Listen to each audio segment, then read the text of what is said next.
අදොන් පුක්ටෝක් මම ඇවිත් ඉන්නේ කොළඹ ලෝක වෙළඳ මධ්‍යස්ථානයේට. ඒ විශේෂ පොතක් එළි දක්වන මොහොතකට. ඉතින් වෙනද වගේම ජොබ් එක පහට ඉවර කරලා මම ටුක්ටුක් එකකින් WTC එකට යන්න පිටත් වුණා. පොඩ්ඩක් වැස්ස තිබ්බත් හරිම ලස්සන දවසක්. WTC එකේ බැරිස්ටා කොෆි ෂොප් එකේ තමයි මේ බුක් ලොන්ච් එක තිබුණේ. ඉතින් ඔයාලා හැමෝම දන්න මාරම ක්‍රියේටිව් කොන්සෙප්ට් එකක් නේ අවාරේ කාලේ කියන්නේ.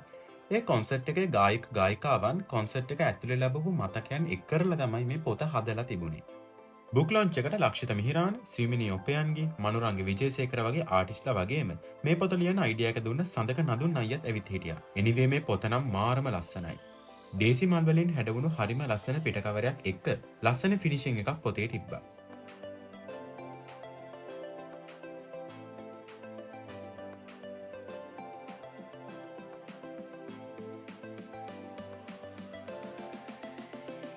පොත දොරට වැඩියට පස්සේ මිහිරාන් අයියා එක්කයි සීමිනි අක්කා එක්කයි සින්දුත් කිව්වා.